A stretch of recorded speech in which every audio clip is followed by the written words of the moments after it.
Good day and welcome back to another DBZ Dokkan Metal video. In this video we're going to be taking a look at Super Saiyan Goku GT, the battle of epic proportions Super Saiyan Goku GT.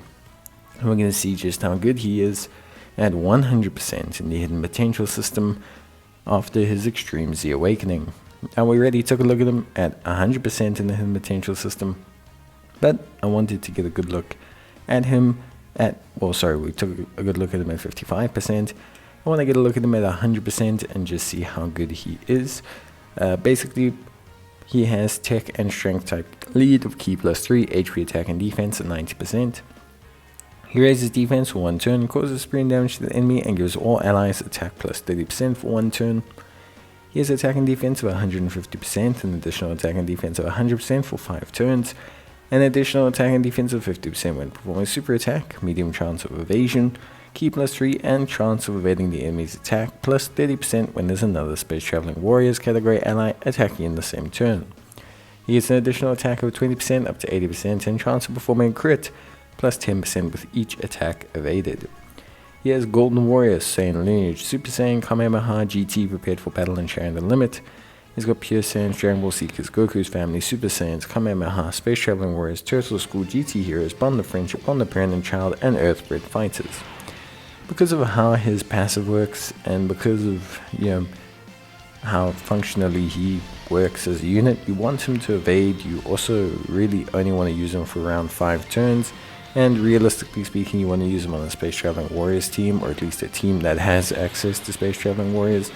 So, not that he's like openly restrictive, but generally speaking, I would say for usability's sake, probably only use him as Space Traveling Warriors.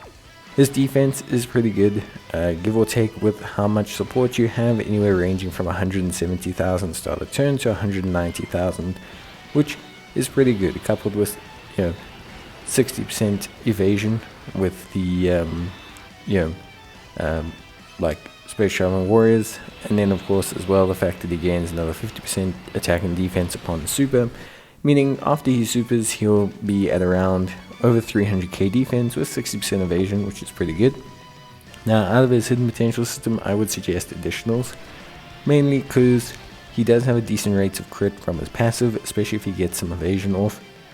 So if you go additionals you maximize his defense, and you could even go for evasion as well.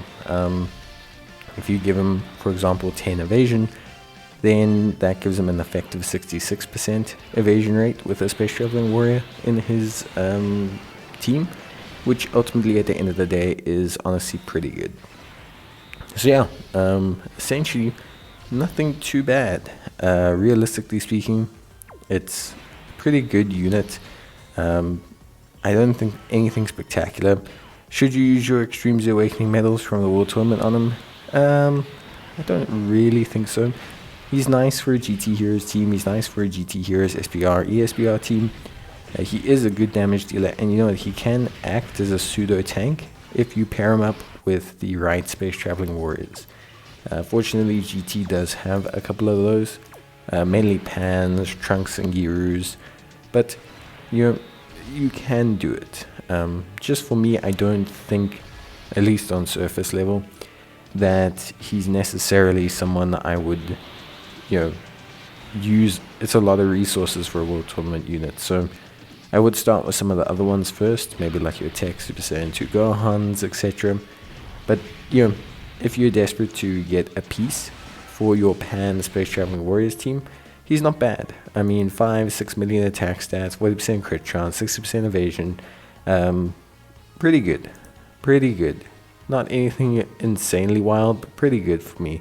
I would probably have to consider him being,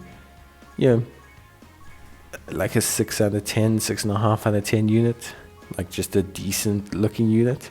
Nothing too crazy, very consistent, very, very solid, and a nice bit of flexibility in the kit. You've got evasion, you've got crit, you can build in additionals, and then you're basically good to go. He does a little bit of everything, which is always kind of everyone's dream at the end of the day. He's just not really providing support, which is the only real shame. But I think overall, honestly speaking, he looks pretty good. And yeah, I'd have to say I'm pretty happy with his overall performance. Just finding his linking partners and making sure you have that space traveling warriors is kind of a requirement that you do have to accept to a certain degree. Like, you do have to make sure that you have those space traveling warriors category characters to kind of ensure that you have a very solid run. But yeah, that's basically gonna be it from me. At 100%, he's decent. I wouldn't say he's necessarily amazing, but he's solid, and he has that nice flexi ability. And I think if you need someone to run for that GT Hero Space Traveling Warriors team, he's not a bad pickup. He's not going to be able to dominate Red Zone, but with evasion, and if you add evasion from the hidden potential system, there is always that chance for him to be super duper solid. So yeah, that's about it really. But yeah, at the end of the day, pretty good stuff, and I will probably see you guys in the next one. Let me know what you think of Goku down below. In terms of links, the casual story. But yeah, that's it from me. Bye.